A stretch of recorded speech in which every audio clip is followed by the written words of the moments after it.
Welcome to Books I Make My Husband Read, a self-described hilarious and heartfelt podcast where I, Kristy, the devoted book lover, curate an unexpected reading list for my husband, Jon. And that's me. Each episode will dive into lively discussions, humorous debates, and surprising insights on the books Kristy just has to make me read. We're here to explore everything from timeless classics to quirky hidden gems, challenging our perspectives and inviting you to join in on the fun. So settle in, grab your favorite beverage, and get ready for another literary adventure.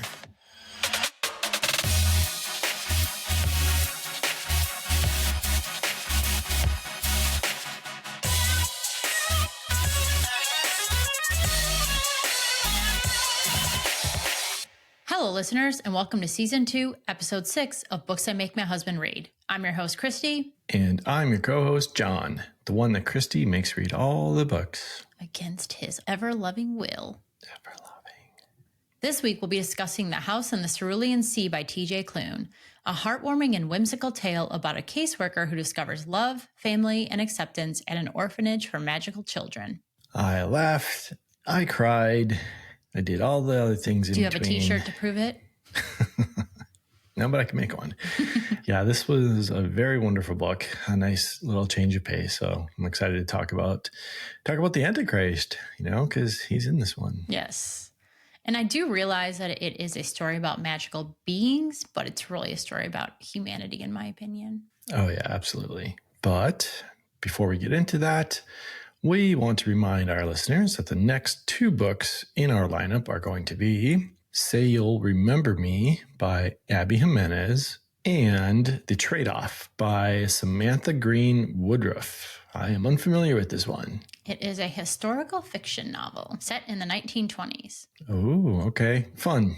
Remember, all of you listening, that you can see these two books and the rest of the lineup from Season 2, as well as everything from Season 1, by visiting our website, booksimakemyhusbandread.com, or by following us on Instagram at booksimakemyhusbandread. That was said with such contempt. It's forced upon me. Well, while you're on Instagram, you can drop us a comment or send us a DM if you have a question that you'd like answered on the show. Or you can email us at booksimakemyhusbandread@gmail.com. Great. How about we get into the spoiler-free book summary? Let's do it. Linus Baker leads a quiet, solitary life. At 40, he lives in a tiny house with a devious cat and his old records.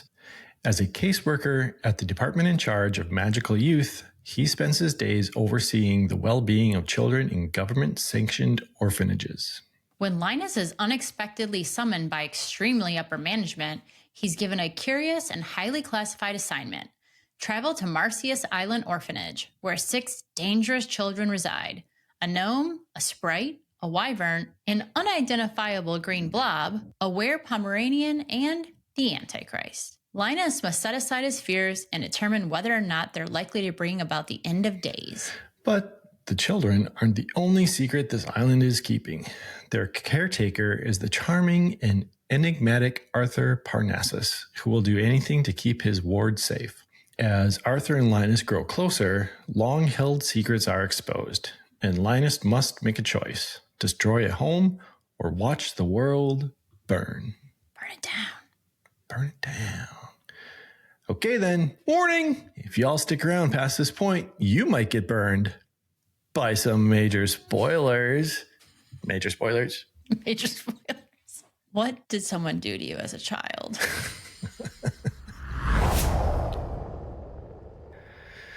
Oh, goodness. Well, let's talk about what we thought of this book. Why don't you kick us off? I love this book. I read it several years ago, probably been 5 years now. And to me, it's a book about humanity. It's about how we treat people, how we bring our own biases into situations, and giving people a chance and not judging books by their cover and people by their covers. It has so much good in it that I thought about it, I thought about it until I just reread it. But I would think about it all the time. It is a book that I always recommend to people. And I read it again to prepare for this, and I just loved it even more the second time around. I read it the first time, loved it. I listened to it on audio, also loved it. It's a single narrator, but he does, in my opinion, a really great voice for each of the children. And it just made me feel all warm and cozy and ooey gooey inside. Ooey gooey. I also loved it. I assumed you were done. I'm done. Okay. Yeah, thanks for cutting me off. You're welcome. It was wonderful. It was a feel-good story, pulled at your heartstrings, every single thread of them. And yeah, I agree. It was definitely a book about humanity and about seeing past the obvious and trying to look at people for who they are and not just what they are. So I gave it a 5. 5 stars. You ready to dive in some of these questions? Sure. All right. So this is not a question I always ask, but I feel like I hyped this book up a lot. And it's not the first time I recommended this book to you. In fact, even before the podcast was a thing, I remember recommending it to you. So I'm curious what your expectations were going into the book, and did it live up to the hype or did it surprise you?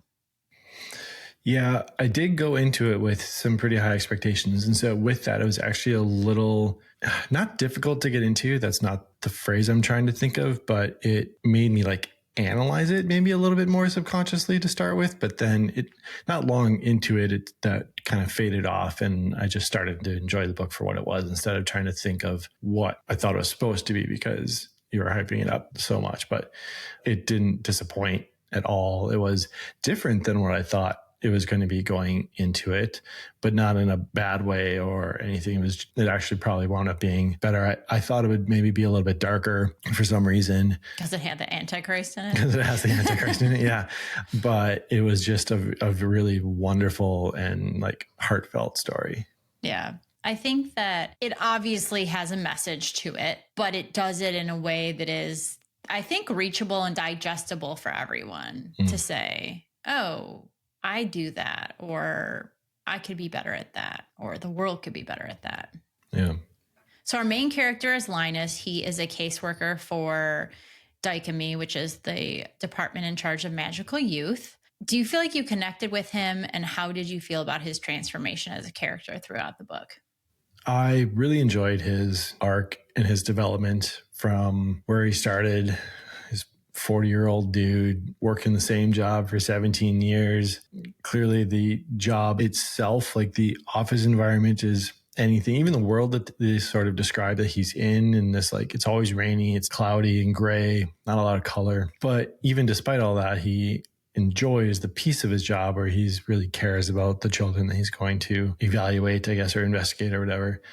I think I connected with him in the sense of trying to find color in your life, which is a theme throughout kind of the whole book.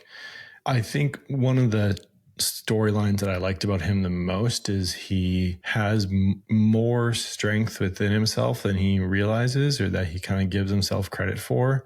He, is subconsciously or consciously standing up for these children at every sort of turn, but not really aware of the impact that he's having by doing that either.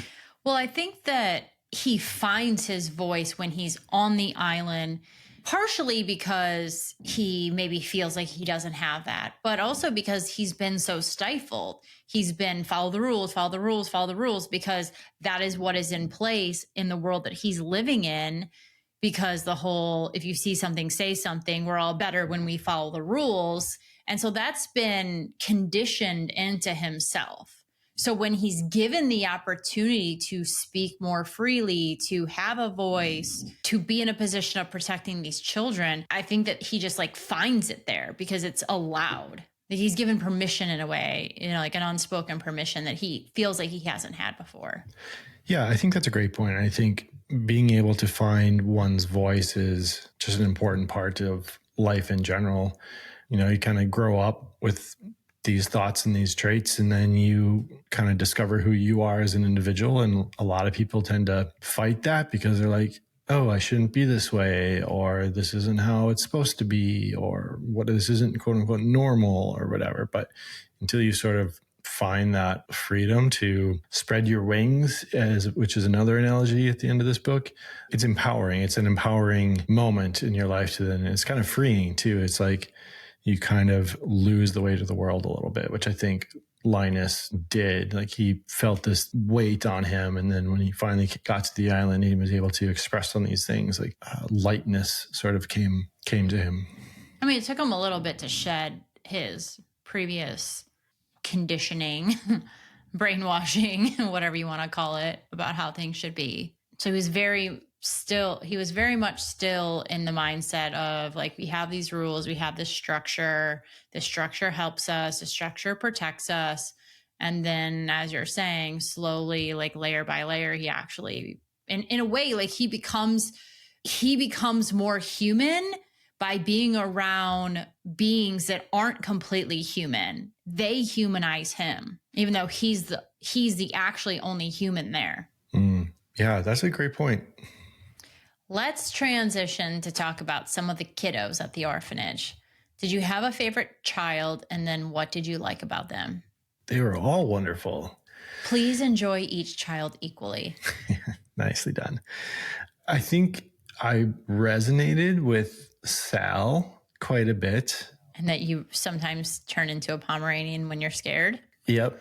Well, the metaphor of, you can take up physical space, but you can also still feel really small. There was a scene in the book when Sal allows Linus into his room, and the scene with the desk and pulling the desk out of the closet, and so they could look out the window for inspiration. Like that whole scene, I just felt was really powerful. That one resonated with me.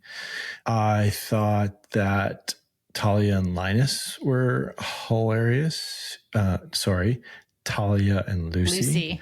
Were hilarious. And Chauncey, how can we not love Chauncey? He was a hoot, just such a huge heart-spirited kind of kid, even though he was the one that had been called, a monster the most. And because he looked the most different from anybody else, he was a green blob with antenna eyeballs and kind of translucent. Yeah. Mm-hmm. So I think, I think Sal and Chauncey were probably my two favorite. What about you? I love Talia. She's hilarious. She's witty and snarky, and she constantly talks about bashing Linus over the head with a shovel so she can bury him in his garden. Yes. And she's mostly joking. Mostly joking.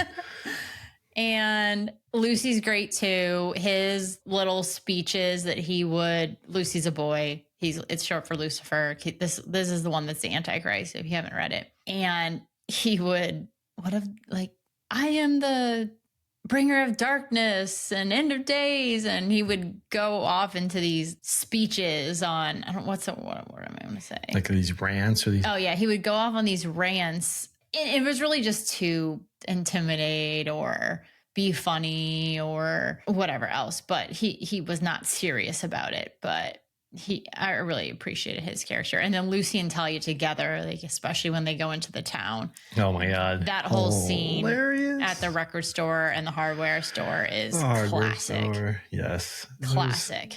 So fun. I remember texting you that when I was reading that part too. I was like, oh my God. So good. So good. I agree. I think both of those had a sort of shock factor to them, but they were still just kids, right? And so they knew where they came from or what they were like supposed to project, but that didn't necessarily mean or turn out to be who they were. That. They were right. Like there was so much more than that. But that's a huge theme of the book. If society is going to tell you, you are only this thing, you are only a gnome, you are only the Antichrist, you are only a blob, that is what you are going to rise to be. Yep. So let's talk about Chauncey. Aww. He's such a lovable and sweet character. It's clear he wants to grow up and help people. While there are many professions in which people help others, like doctors or firefighters, why do you think the prospect of being a bellhop specifically entices him so much? That just slayed me through the whole book. He was just like, a bellhop? Really? And he would stand in the mirror and practice his greeting lines. people. Yep. Hello, sir. Hello. Hello, madam. Welcome to the Everland Hotel or whatever it was called. Yes, it was very endearing. So I think that the reason he chose that, well, maybe not the reason he chose that, but the reason why he wasn't looking to be a firefighter or police officer or some other like service profession, because to him, it wasn't really about the prestige or the like excitement of the job itself. It was really just about the opportunity to be a service to others. And, you know, for a green blob who had been really bullied for his whole life up and before he got to Marsyas, I just feel like he was really deeply motivated by kindness, and he had this desire to have like a positive impact on the world, like a complete opposite of the way that he was sort of treated. And he just had a pure heart, and he wanted to belong somewhere, and he felt like this was a role in his eyes that could really kind of symbolize helpfulness and hospitality and qualities that, you know, he wasn't really given growing up before Marsyas. What did you think?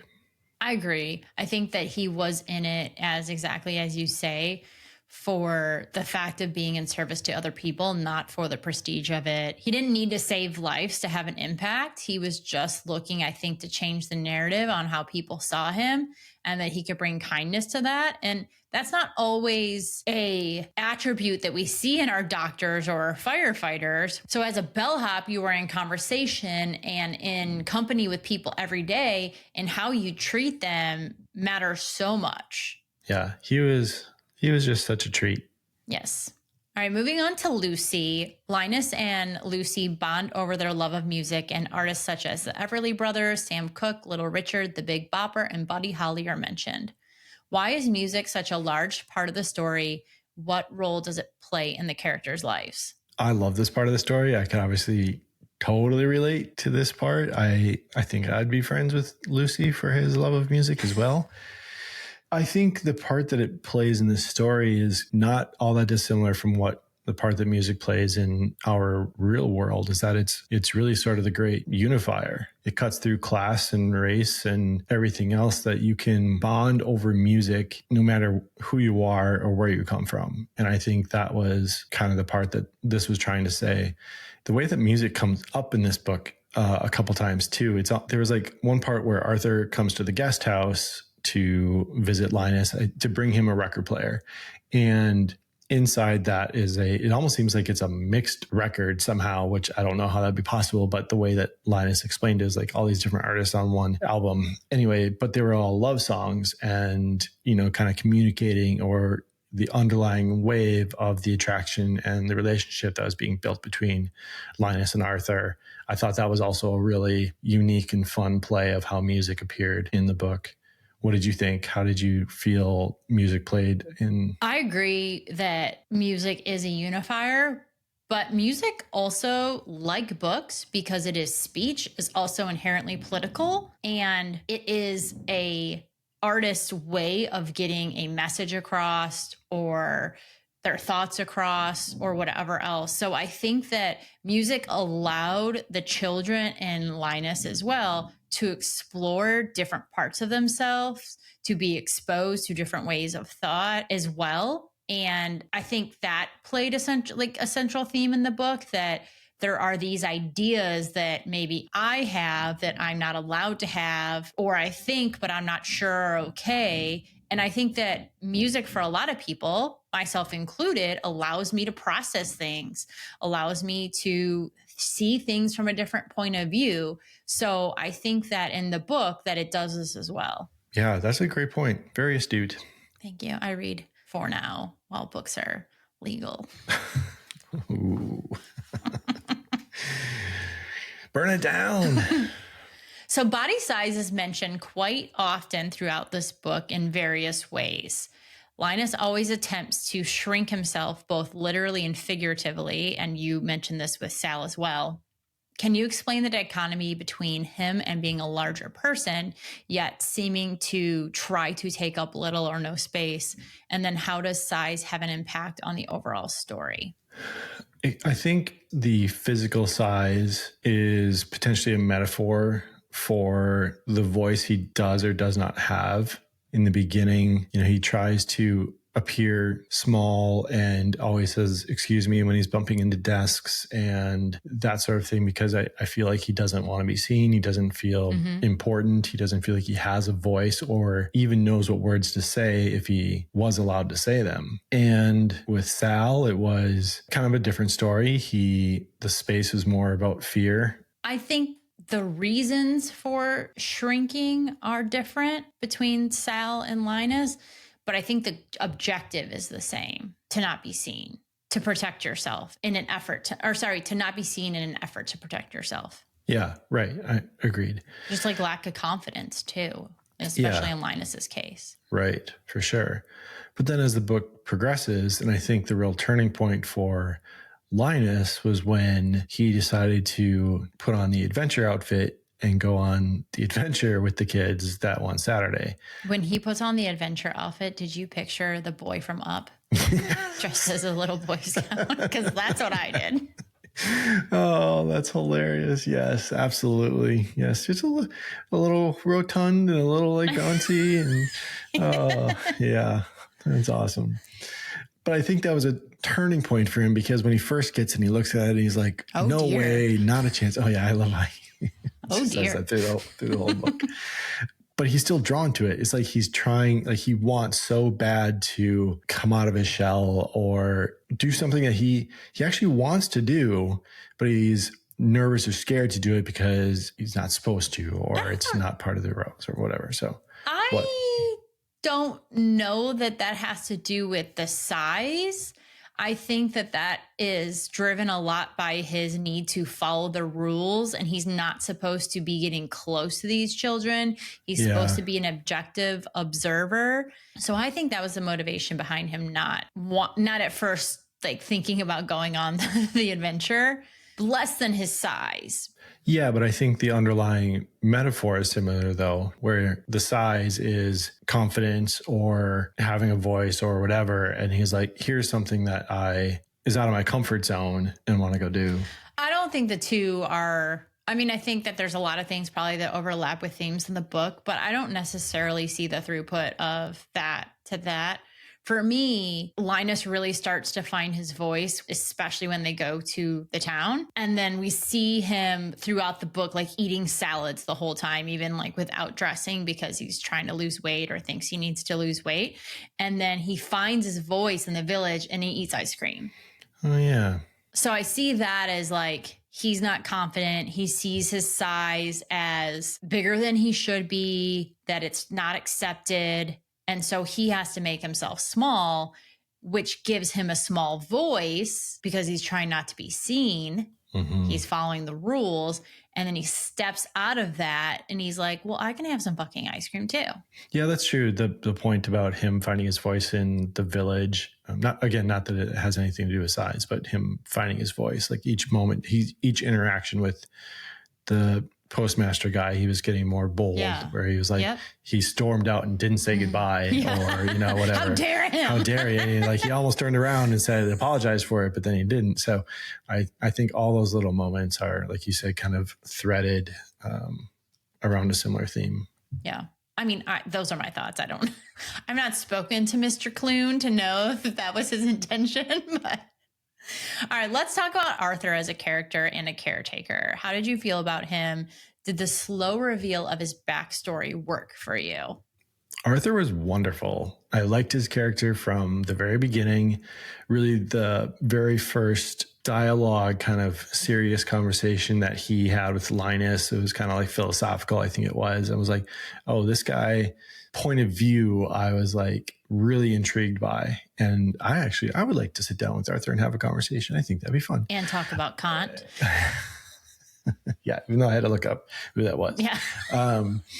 But I thought his reveal over the course, you really built up so much respect for him, I think, through the whole book, the way that he carried himself, the way that he challenged the kids in a really meaningful way and like allowed them to be themselves while still sort of maintaining growth and like healthy growth and structure and that sort of dynamic.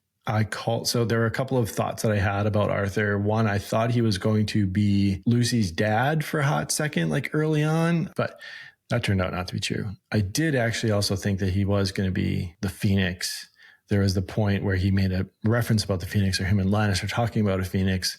And then he kind of pauses and has a reflection about, I often think about the man that Phoenix became or whatever. And so that stuck with me. Yeah. And when it was revealed later at the end, I was like, I knew it.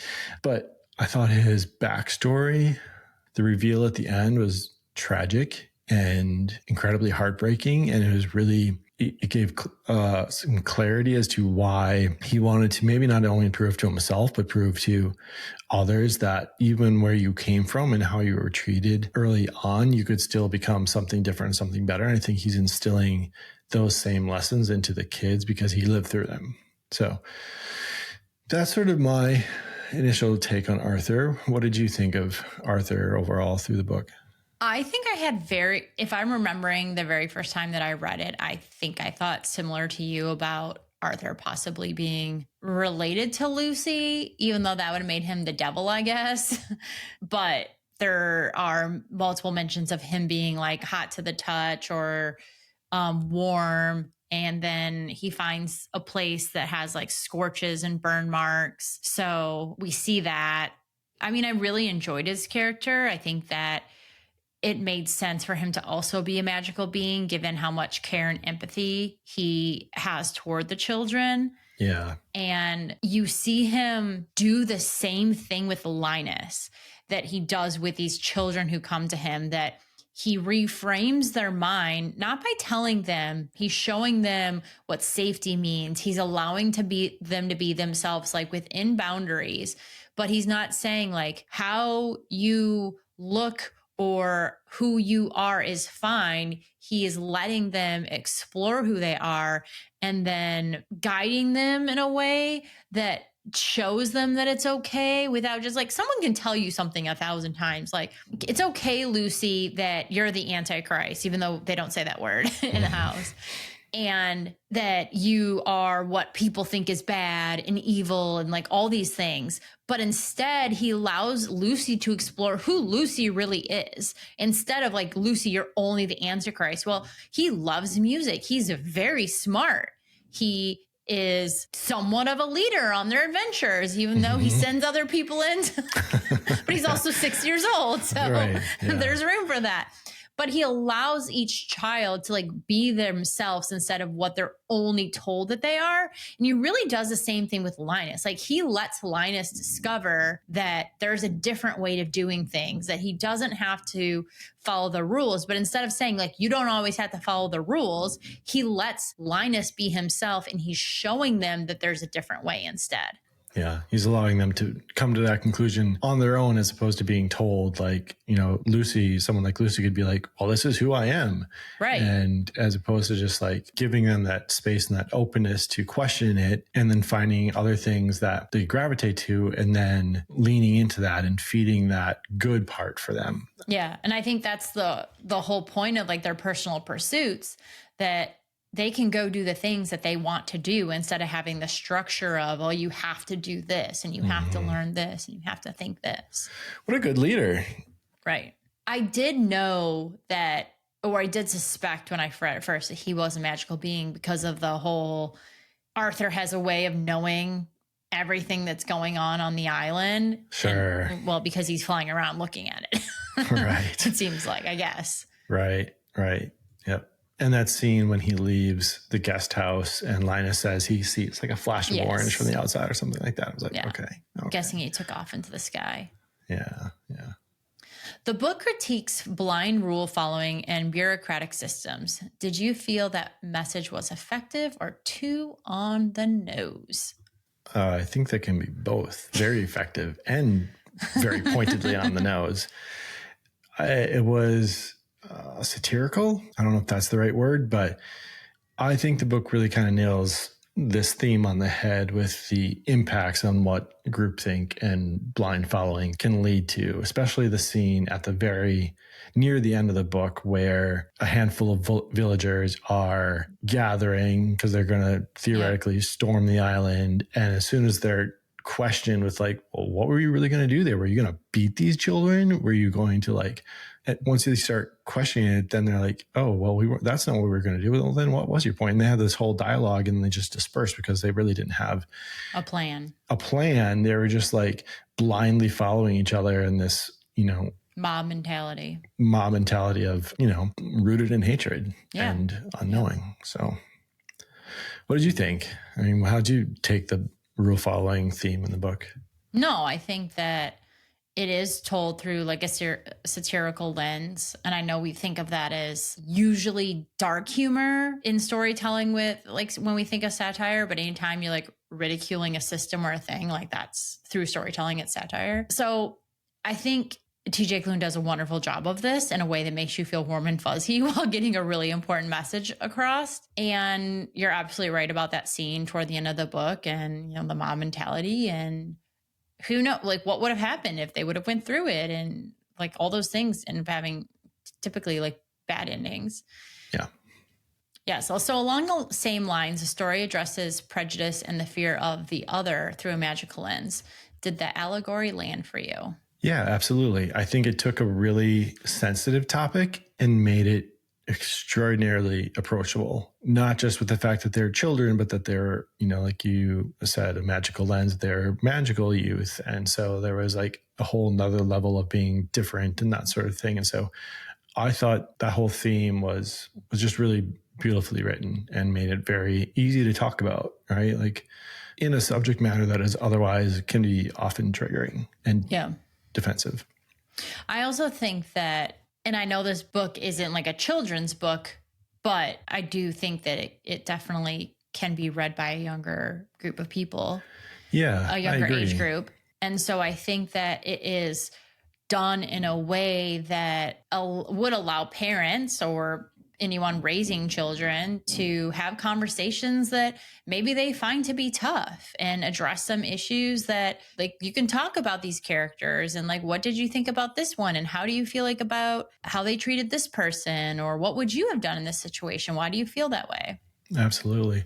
Really not dissimilar from the Inside Out movies from Pixar, like how they are characterizing emotions in a way that allows parents to have conversations with their kids about something that is often seen as taboo or difficult to talk about.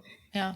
What did you think of the romance between Arthur and Linus? Was it satisfying or underplayed? It was lovely. Zero spice if you haven't read this book. It's not, that's not what it is, but there is a budding romance. There is. I thought it was beautifully written. I thought it was the perfect amount for this story. This wasn't a romance book. This was a book about humanity and prejudice and seeing beyond what's right in front of you. And I thought that their budding romance was really an effective, just a great way to sort of carry the storyline of Linus's self-discovery as well, and sort of like the comfort of who he's becoming and having his own voice and allowing himself to be seen and be loved by another person. So I thought it was wonderful. I thought it was super sweet. And I came to tears at the end when he came back to the island and he's like, ask me again to stay. And it was just very heartwarming.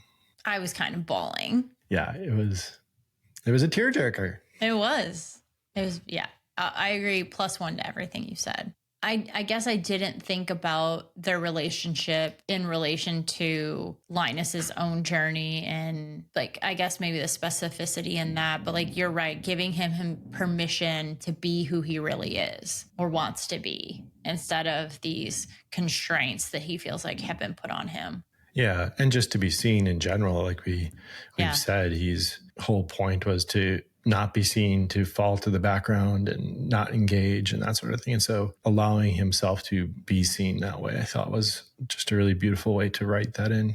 So at the heart of the novel is the importance of surrounding yourself with people who feel like home and finding a place where you wholeheartedly belong.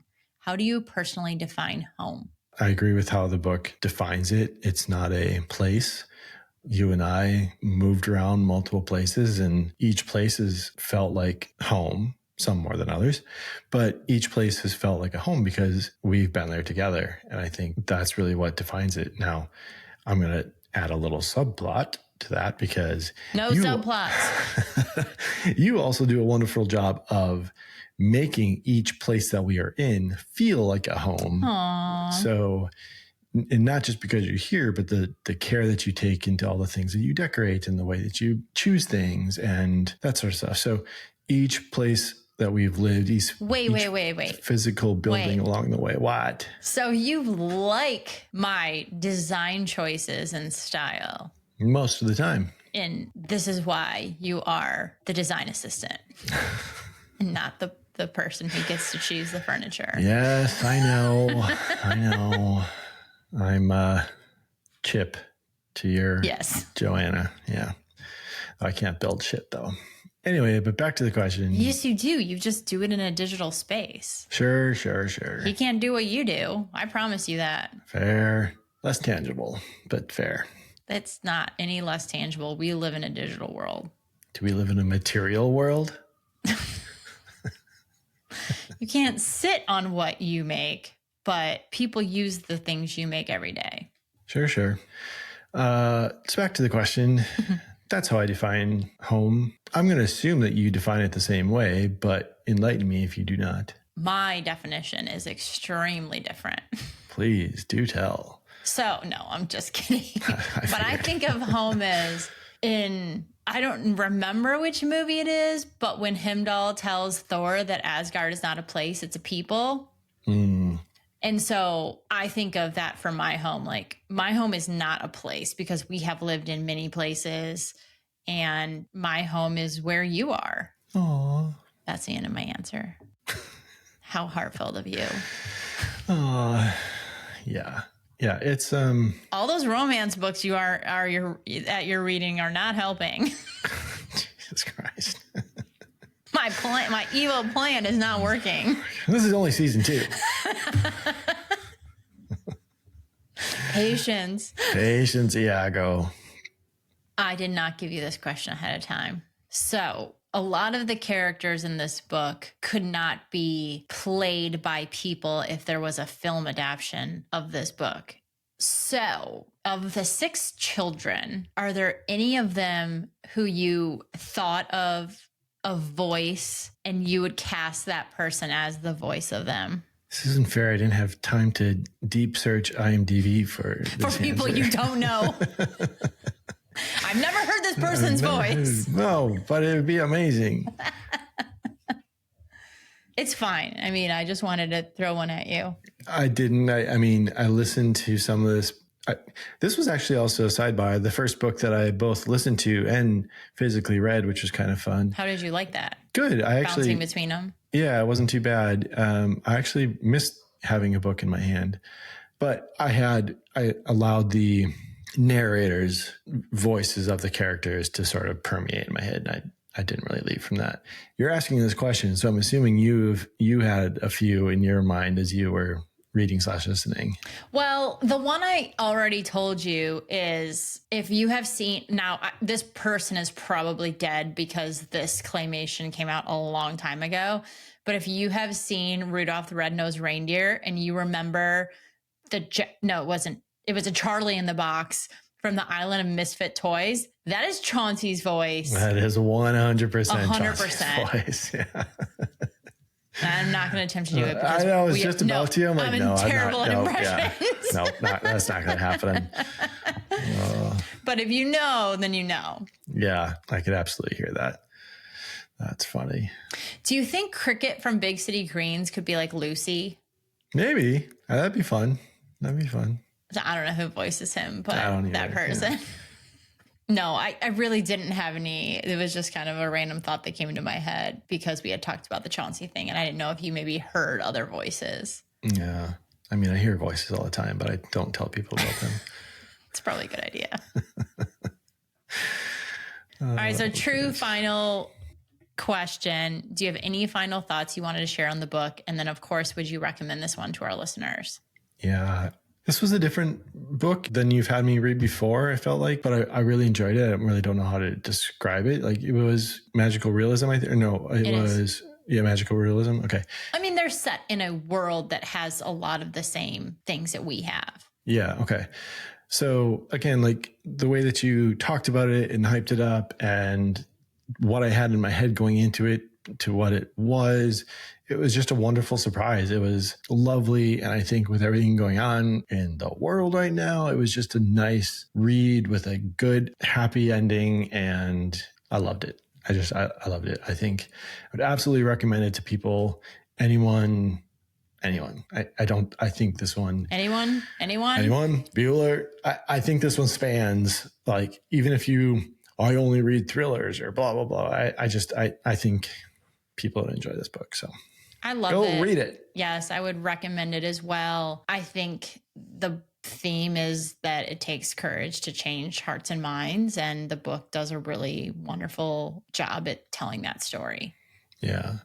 Oh, yeah. That made me think of the theme towards the end. I think that it's Helen who says it first to it, who's the mayor of the village. She says, or no, is it Arthur? Doesn't matter.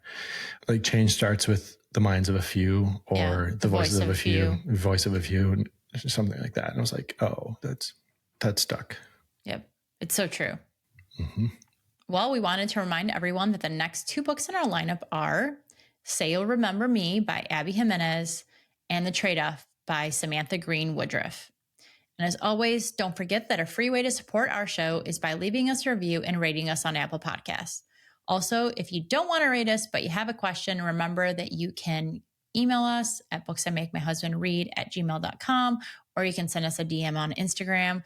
We always love to hear from listeners. And we'll send you some swag. And we will. I sent out some swag this week. Woo, woo. And if you like the show, please tell a friend. Share the love. I guess that's it. Is it? Is that another one in the books? Sure is. I put it back on your bookshelf. Well, who knows? Maybe this will be the one your husband reads. He should. And then he should talk about it with you, because it's lovely and it's about humanity and it's a feel good and it'll bring you closer together, and it's awesome. And then he should listen to this podcast and also rate it and review it. Okay, then, TTFN. Bye-bye. Ta-ta. Ta-ta for now.